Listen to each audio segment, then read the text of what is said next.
Please subscribe Ito Money Vlog.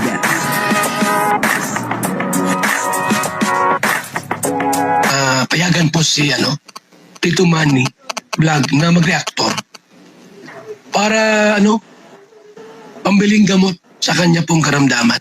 Noong nakarang araw talagang medyo malungkot yung mga pangyayari kay Kalinga Edu at sa kay Beyonce. Dahil nga po parang nagpaalam na itong EDSI. Pero marami pa rin po ang umaasa na sana daw ay maging maayos muli ito. Pero si Kalinga Edu ay nagdesisyon na na talagang meron po siyang babalikan. At napakaganda po ng kanyang babalikan. Aalamin po natin kung sino po at kung ano yung kanyang babalikan. Pero bago po yan, siyempre, ako muna po bumabati sa inyong lahat ng magandang umaga, magandang tanghali at magandang gabi sa inyong lahat mga kapatid. Kung saan man kayo ng panig ng mundo naroon ngayon, ay mag-iingat kayo palagi at pagpalain kayo ng ating Panginoon. Maraming salamat din po sa patuloy na tumatangkilik sa aking YouTube channel at nanonood sa aking video reaction. Patuloy lang po natin supportahan sila Kuya Bal Santos Matubang, Kalinga Prab, Ate Ed the Vlog, Jack Tapia at siyempre yung mga kasamahan ko pong reactor sa Kalingap. Ganun din po yung mga charity vlogger na Kalinga partner. Ito po yung video na kung saan si Kalinga Edu ay meron daw pong babalikan. Ano po kaya ito at sino po kaya ito? Ang kabuuan po ng video ito yung mga panood po natin sa YouTube channel ni Kalinga Edu. Supportahan po natin Kalinga Edu. So guys, wait lang. Ako ay matutulog muna. Nag-loading sa live Shout out bro, JC. Unang-una ka talaga mag-comment. Isa ka. Sa kalab. Kasama ko guys. Kapatid ko sa labas to. Parang nasa loob. Ampon. Ampon to guys. Ampon pala ampon. Ampon to guys. Ay, ang pagod. Ay, 1,000 na. Mamaya mga 3,000 yan. Thank you po. Basahin mo yan. Kay Aliza, Julian, Nicole? Mali. Oh. Nicolas. Nicole. Alaysa, Julian, Ay, ayun. Nicolas. Thank you May po. S. Thank you po.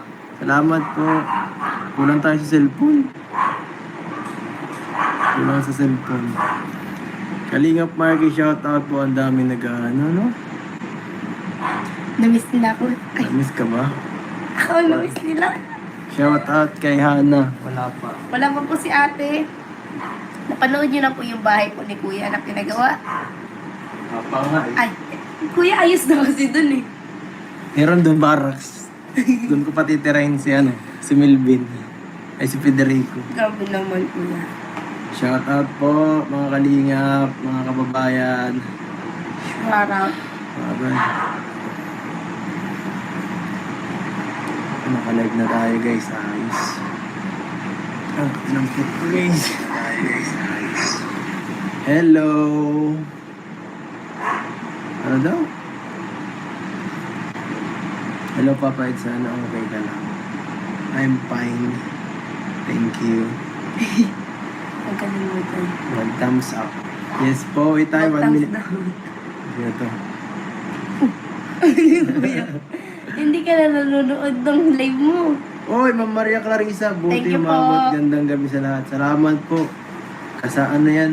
Magagamit namin yan bukas. Salamat po, Ma'am Maria Clarissa. Shout out. May vlog kami bukas. Dahil wala na tong pasok, sama na muna namin to sa destination. Wala na kayong pasok na? Ako, Ang aga naman ang walang pasok. tapos na po pagkakamat-exam nung pa lang po. 10-11. Anong award? Anong ribbon mo? Anong wala ribbon? po. Wala. Wala ka pang ribbon? Wala po. Ano tayo? Di ka nag-aaral mabuti? Bibili Walang na lang ribbon? ako nung bibili na lang ako yung Wala na bang tatak ribbon na sa stand. ganyan? Wala pong ribbon sa ganun. Wala po yung best and Batang masipag. wala na pong ganun. Batang matyaga. Wala na po. Sila ate, meron daw sila pagkatapos. Si 31 yata yung 30 po yun. Medal yun, may medal. Yung po, bigayan ng award, kunyari, best and cleaners daw. Ha? Batang masipag. Hindi. Ay, wala ni shoutout. binalikan kong panoorin mga dati mong vlogs, Eds. Nag-uumpisa ka pala. Ay, naku guys, panoorin yung vlog ko sa Miyerkules. Matutuwa kayo. Parang dati lang. Mapapanood nyo ang tunay na Kalingap Edu sa Miyerkules. Yung dati kong mga gawain. Tayo ay nasa ano pa lang, nagbabike, nagmumotor. At nag-i-scout sa kung saan saang lugar. Babalik ko na yun guys. At para...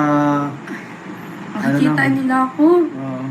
Para ano guys, para ma-refresh tayo. Kung ano ba talaga yung mga, kung paano tayo mamalaka dito sa channel natin. At kailangan rin natin para ma-expand yung ating pagtulong. Mahanap tayo talaga ng mga magandang tulungan. Magandang tulungan guys. Kailangan natin yun. Balikan kasi ito, wala na to eh. Maganda. Sama na tulungan ito, sama na. Maganda naman. Ano na? Matanda na to guys. Oo. Di na 3 lang- years na. 3 years na eh. Tapos si Early, mawawala na si Early, malapit na. 1 taon na lang ang kontrato ni Early. Shout out. Bring back memories. Minsan nga, napanood ko nga yun eh. Sabi ko, ang ganda pala ng dati kong vlog kaysa ngayon. Ang bihira yan. Kahit ako pag pinapanood ko yung dati kong vlog. Yun po, no, maliwanag na si Kalingap Edu ay merong babalikan. Ano po, yung babalikan niya ay yung mga ginagawa niya dati. Baka akala niyo kung sino yung babalikan ni Kalingap Edu, no? Yung mga kalab team niya dati, baka akala nyo, isa sa mga kalab team niya dati. Or kaya yung kalab team niya ngayon. Ano, yung kalab team niya ngayon, hindi pa po natin alam kung ano po ang mangyayari doon po sa LC. Sabi nga po ni Kalingap Rab, pagdasal na lang na sana ay maging maayos yung dalawa. At siyempre, marami pa pong naghahangad na maging maayos etong LC. Meron nga pong comment doon sa aking nireaksyonan. Sabi niya po hindi lang daw po siya kumikibo, pero muntik na raw po siyang atakihin sa puso. Kasi pagka kumibo daw po siya, ay baka daw po tanggalan siya ng cellphone ng kanyang mga anak. Ibig sabihin, yung comment ay isa na pong senior. Nakakawa po yung mga tao na sumusuporta sa LC, na yung nagiging stress reliever nila, itong LC. Kapag meron silang nararamdaman, nanonood po sila, upang sa ganun ay maaliw sila. Yung isip nila ay matanggal doon sa kanilang sakit, mapunta doon sa kanilang pinapanood, at nagiging maayos naman po sila. Kagaya nga po nung nag-comment na isang lola, ang sabi niya po ay muntik na nga daw po siyang atakihin sa puso dahil sa pangyayaring ito. Sana naman huwag lola. Huwag niyo po masyadong dibdibin yung mga nangyayari ngayon sa EDC. Kasi siyempre kayo din po ang mahihirapan. At mali natin baka muli ay maging maayos itong EDC.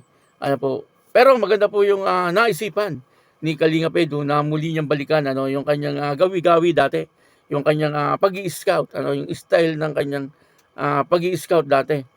Na naghahanap talaga siya ng taong matutulungan. At dati ay bike lang ang ginagamit niya at saka motor. Pagka nandun na siya sa bukid, ay talagang pumupunta po siya sa barangay hall. At tinatanong niya doon kung sino ang pwede niyang tulungan. Siyempre sa barangay alam ng mga yan kung sino ang talagang mahirap doon sa kanilang barangay. Yun po ang alam ko na ginagawa dati ni Kalingap Edu. At nakakatawa po yun. At ang isa pa, para malibang po siya, hindi niya po ngayon maisip etong si Beyonce. Siyempre kahit paano talagang iniisip ni Kalingap Edu etong si Beyonce, kasi siyempre nakapamahal na din po sa kanya etong si Beyonce. At hanggang ngayon naman ay sigurado na mahal pa rin ni Kalingap Edu, kasi sabi niya nga ay kahit anong mangyari susuportahan niya po etong si Beyonce. Kahit na nga po galit po sa kanya etong si Beyonce, ay talagang susuportahan pa rin po niya. At siguro naman ay hindi naman po galit sa kanya etong si Beyonce. Kaya lang nagkataon lang na ayaw na siguro talaga makipag-love team ni Beyonce. At hindi maganda yung pagwawakas ng EDC kung sakaling ito na yung wakas. Sana hindi ito yung wakas. Kasi mas maganda kung magde-end yung EDC yung maganda. Yung maganda yung katapusan. Hindi yung ganito medyo hindi maganda, kasi parang may away, may sigalot na nangyayari. Hindi po maganda. Kaya si Kalingap Edu, nag-iisip po siya ng paraan kung paano siya malibang, ma-relax. At maganda yung kanyang naisip. Na yung kanyang pamamaraan sa pag-i-scout dati ay kanyang babalikan. Kumbaga, yung dating Kalingap Edu daw ay makikita sa sunod niyang vlog. Ano po, yun ang nakakatuwa. Ano po. Kaya abangan po natin at panoorin po natin yung mga vlog ni Kalingap Edu. Patuloy po natin siyang suportahan at wag po natin i-skip yung ads kapag nanonood po tayo ng kanyang mga video sapagkat malaking tulong po yon para sa ganon mas marami pa po siyang matulungan kapag malaki po ang kanyang revenue. Ano po, kaya yun maraming salamat po sa inyo lahat. At ako po si Tito Manny Vlog na nagsasabing God bless you all. Diyos mabalos.